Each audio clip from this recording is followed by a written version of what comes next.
Welcome back, S'mores, to Beyond the Campfire. I'm one of your hosts, Cowboy Will. Over here with me is Stephen the Indian. And yeah, today we are actually covering not an Indian folktale, but a Native American folktale. We're going to be talking about the Thunderbird. Oh, yeah. So we will get into the Thunderbird, what it is, the part it has played in Native American folklore. And at the end of the episode, I will share a Chat GPT story about me and Will fighting the Thunderbird. So it should be an interesting time. Um, Hey, it'd be really great is if we're fighting the Thunderbird, all that you're hearing in the background is Thunderstruck by AC/DC. dude, that would be amazing. You know what? I actually might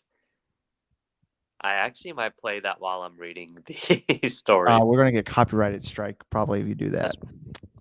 That's Maybe I'll find like someone playing an instrumental version of it because they, You know what we could do is yeah. we could if we could get Haley to clip that for us, we can get her to animate the fight scene as Thunderstruck is playing. That could be a good idea. So, Yeah. all right, Thunderbird. Let's talk about it. So, obviously, I am the wrong type of Indian. If you're listening to the audio only, then maybe you can't tell that. But yeah, obviously, if you have the visual, I am not a Native American. I am not intending to identify as a Native American, but you know, um, we're both brown. We both have black hair, so I guess I have some things in common with Native Americans. Yeah. But um, but yeah, let's talk about the Thunderbird. So kind of getting the boring stuff out of the way. The Thunderbird is a cryptozoological creature. Wow, I can't say that word. Cryptozoological. Big word for Elmo. Yeah, not to be confused with a cryptocurrency. But all right, so Thunderbird's got crypto. crypto.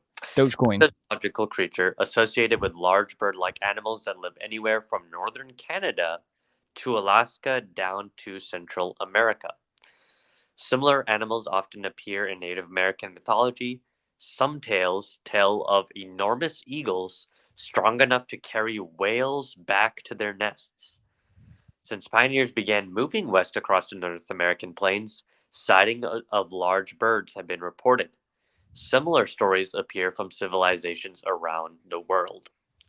So, the thunderbird is basically a gigantic bird that has been spotted mostly in Native America, or North America rather.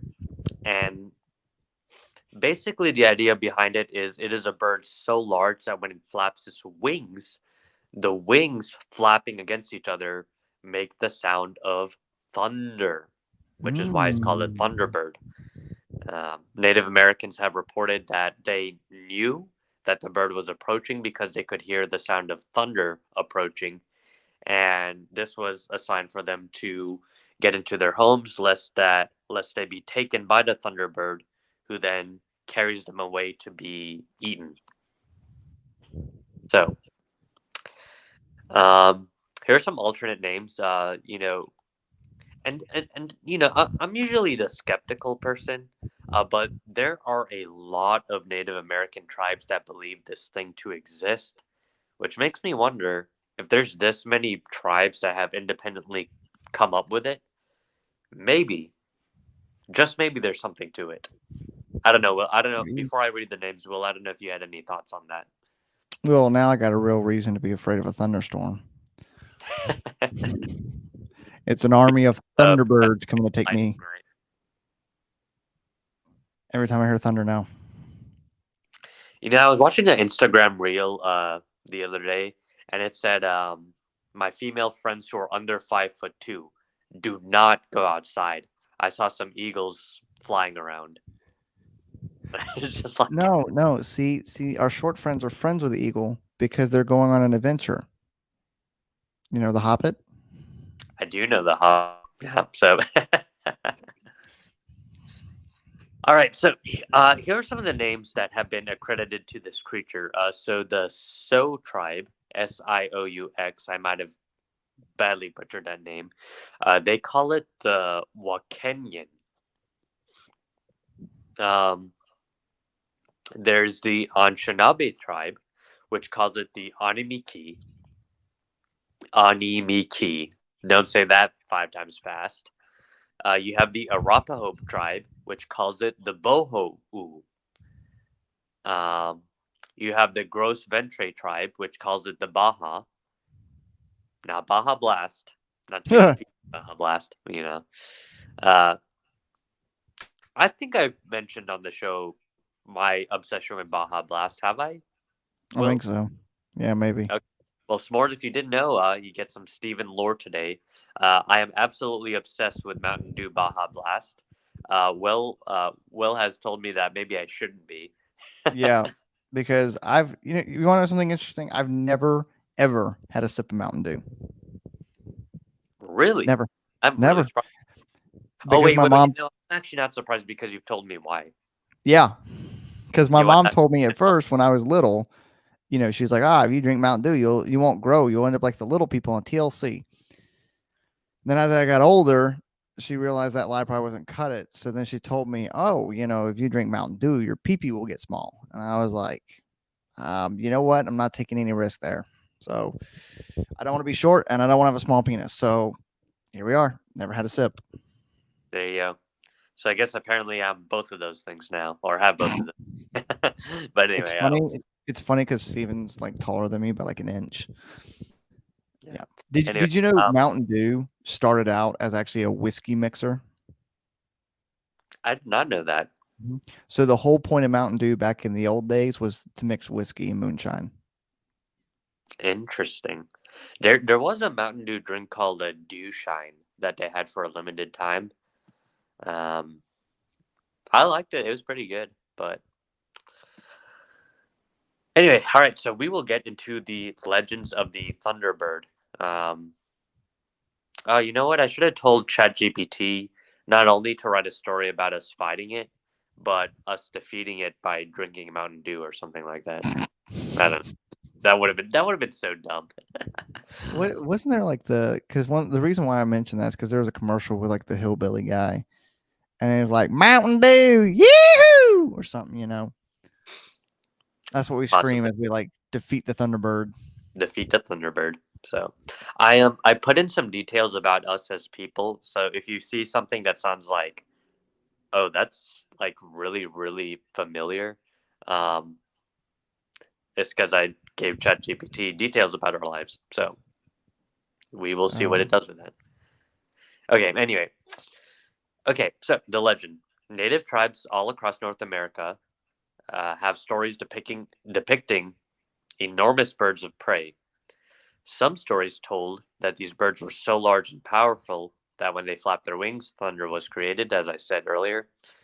Lightning flashed out of their eyes and water fell off their backs, creating rain.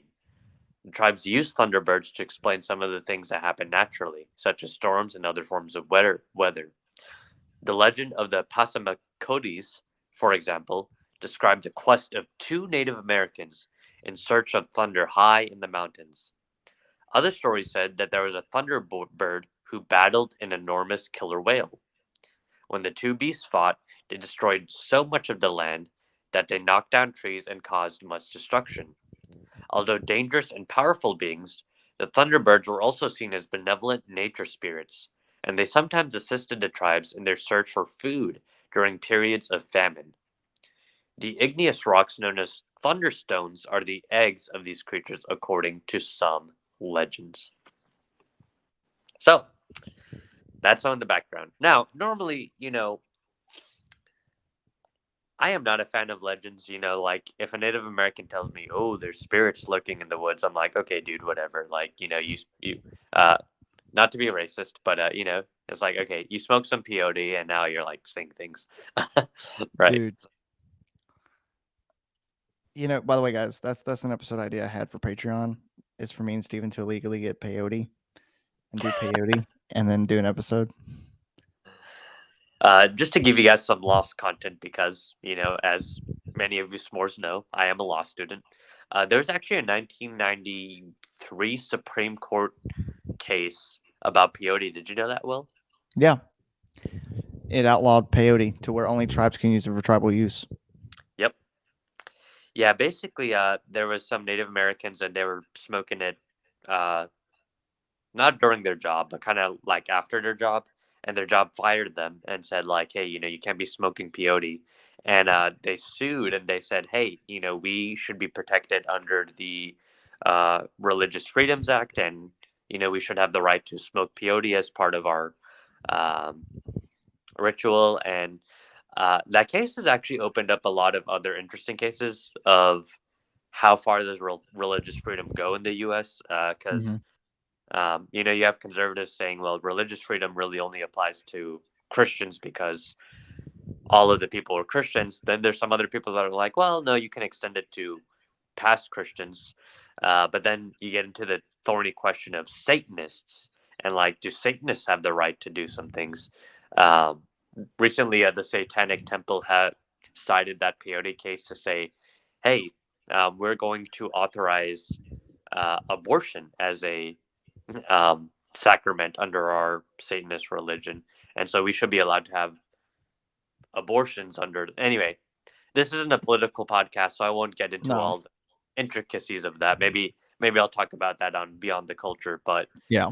But anyway, long story short, uh, yeah, Native Americans, if they really wanted to, they could probably get away with some pretty wild stuff Oh yeah. under Listen, under religious freedom laws. whatever happens on the reservation stays on the reservation.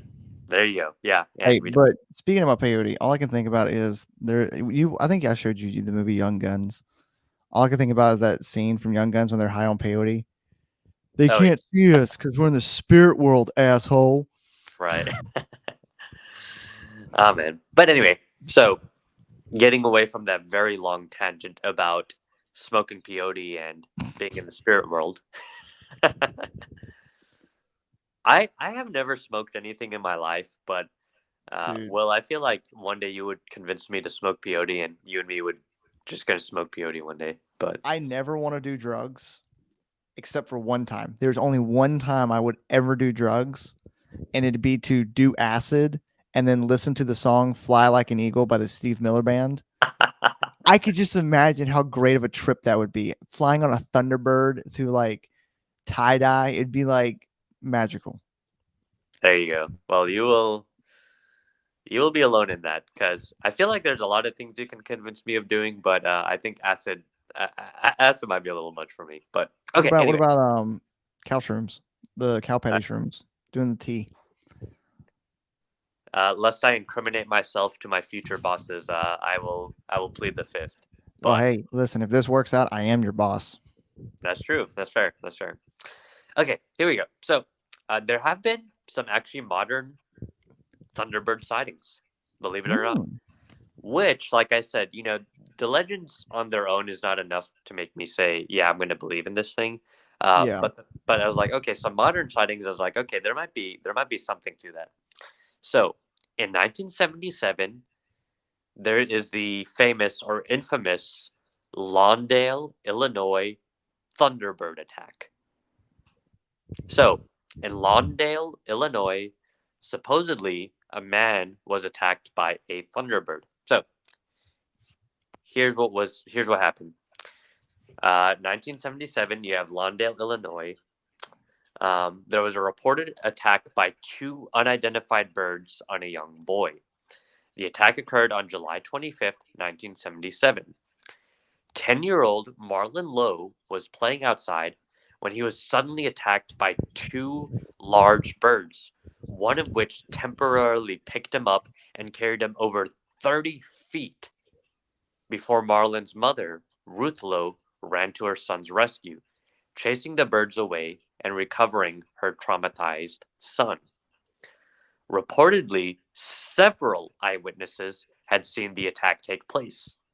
The birds were described as having a white ring around their necks, a 4.5-foot body with each wing approximately 4 feet long, 6-inch hooked bill, three front claws, one back claw, and a large black body.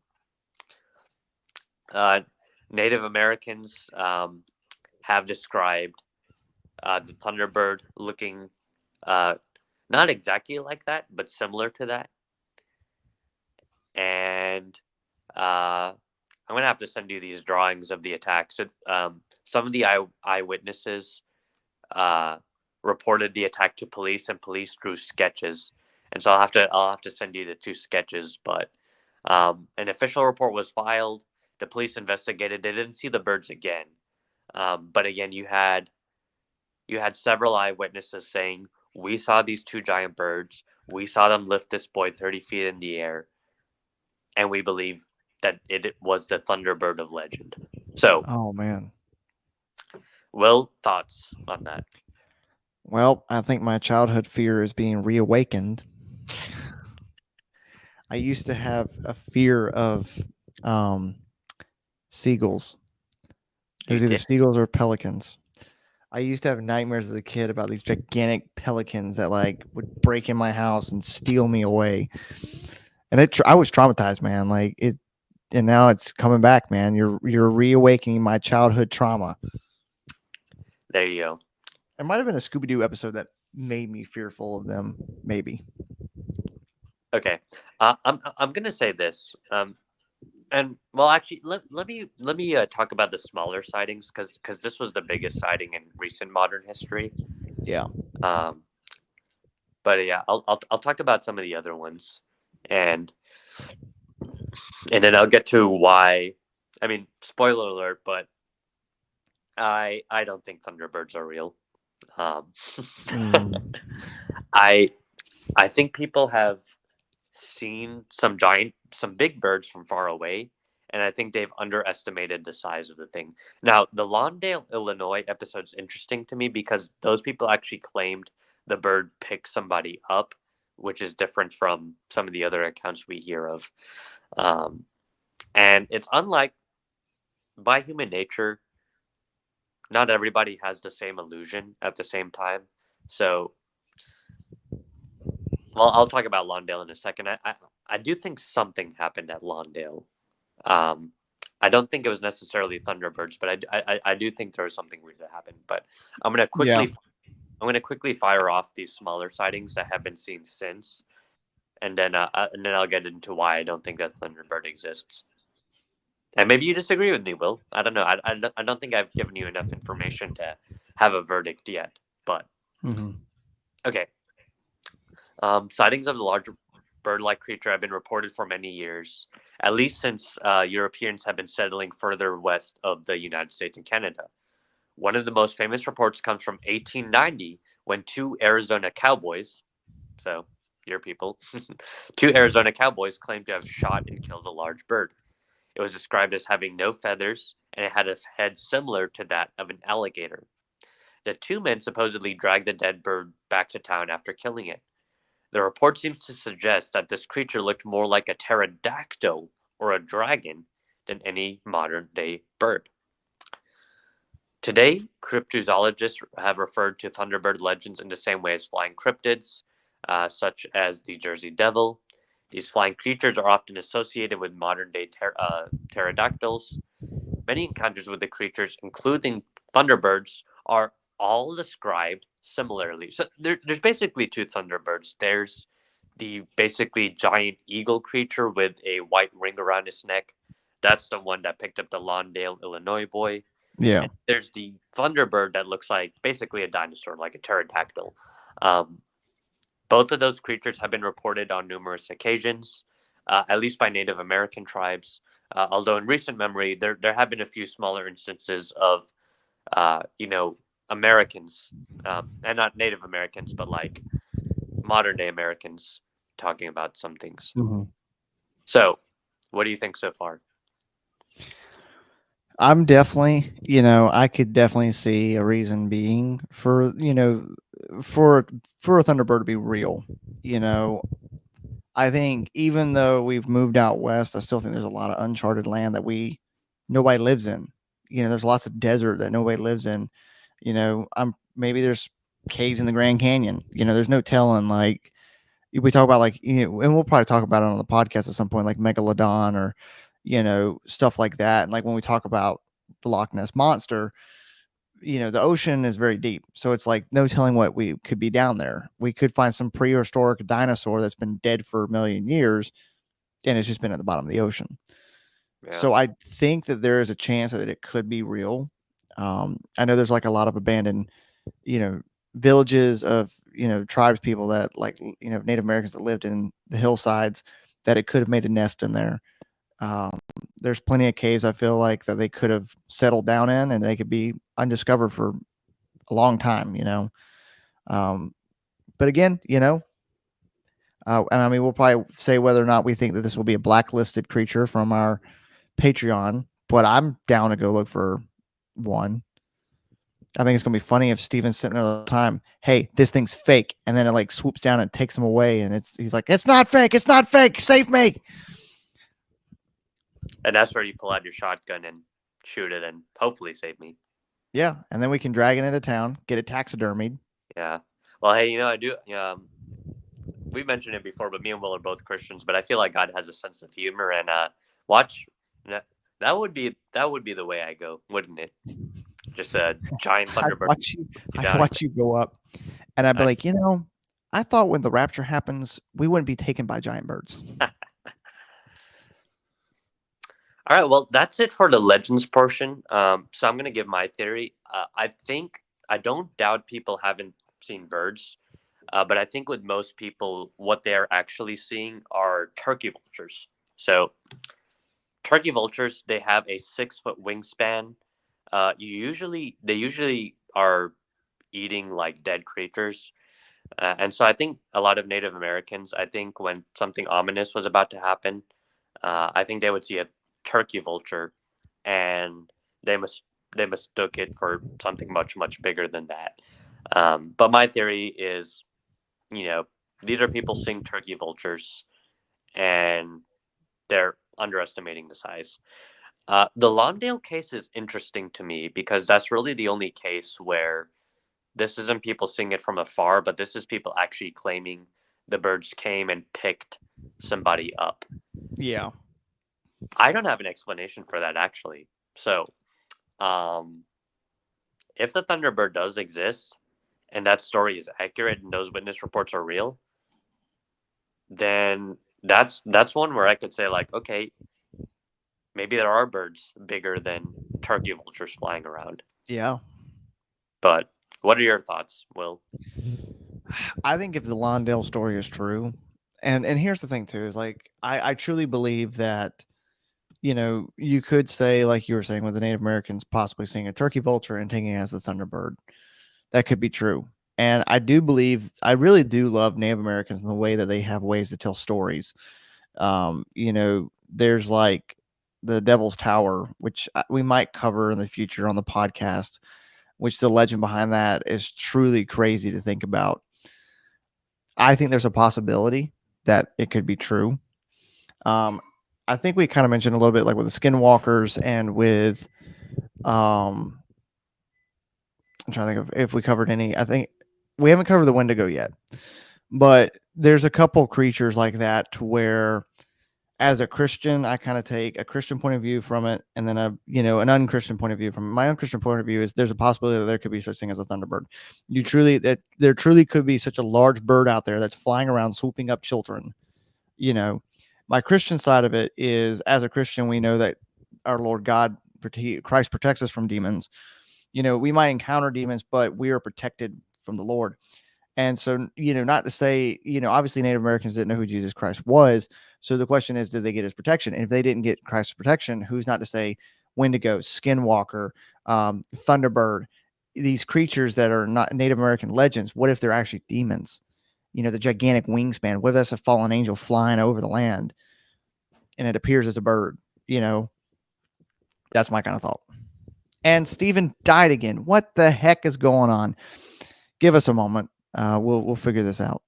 Look at that. The Thunderbird brought him back, guys. Isn't he so nice? He came in, swept him away, and now he's back. There we go. All right. Before I was so rudely taken away by a Thunderbird. What were you saying, Will? I don't remember.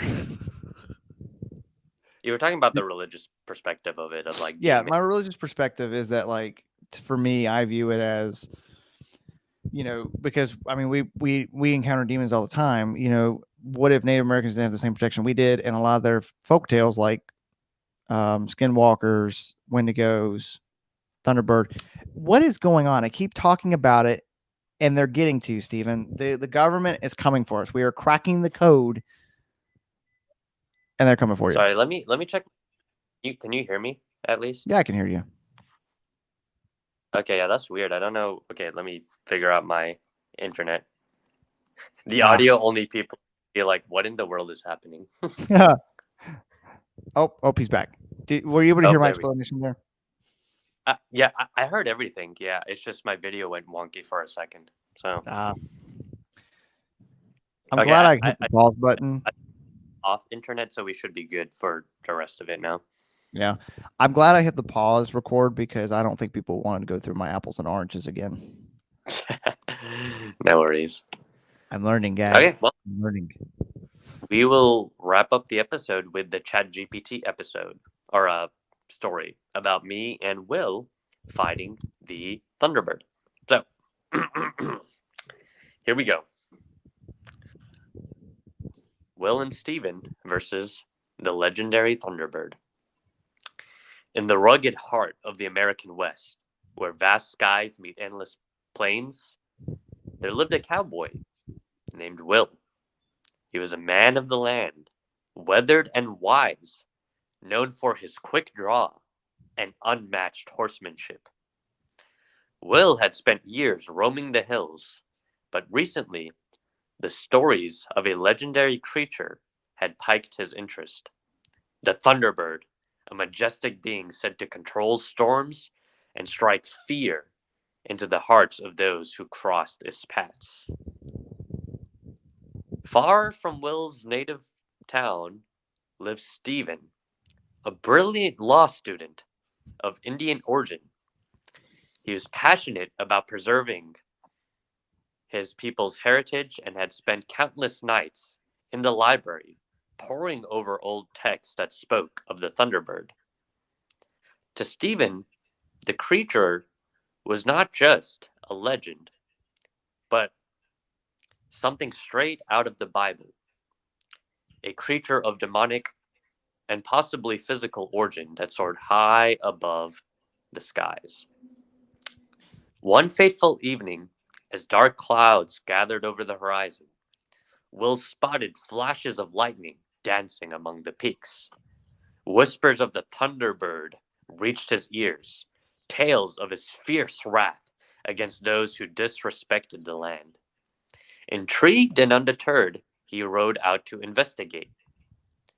Meanwhile, Stephen stood on the edge of the town, feeling the electrical charge in the air.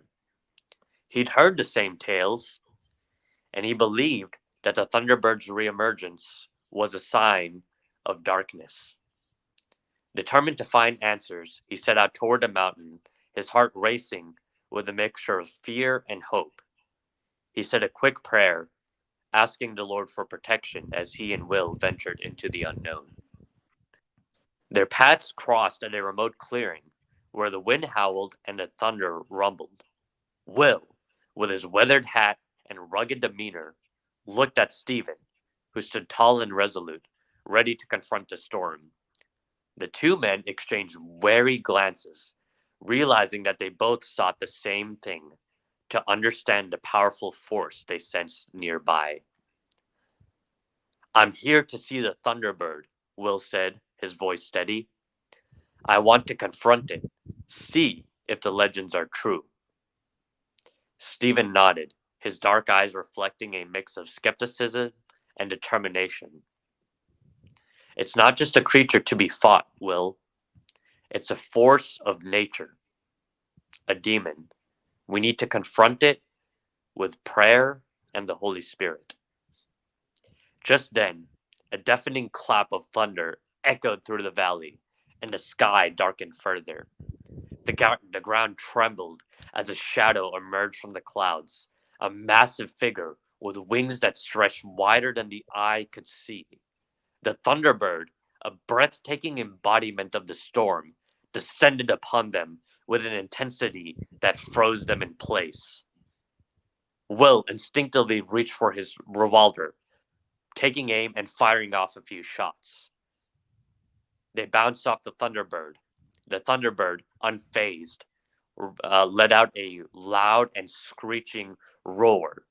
Lightning flashed and thunder clapped as the Thunderbird flapped its wings and started to fly towards the both of them.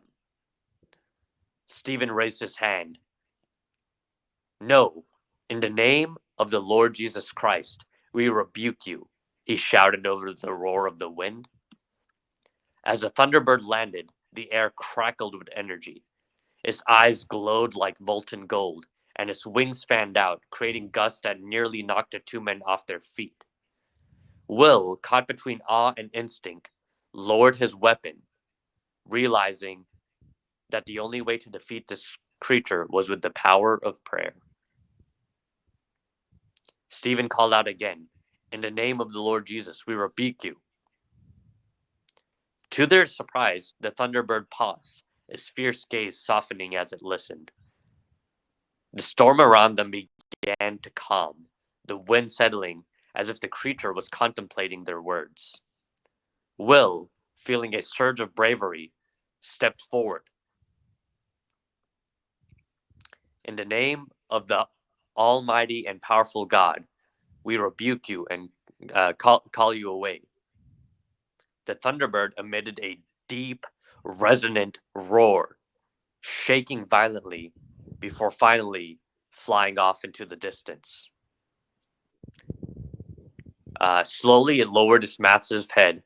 Allow the two men observed its immense wings, feeling the darkness fly away off into the distance.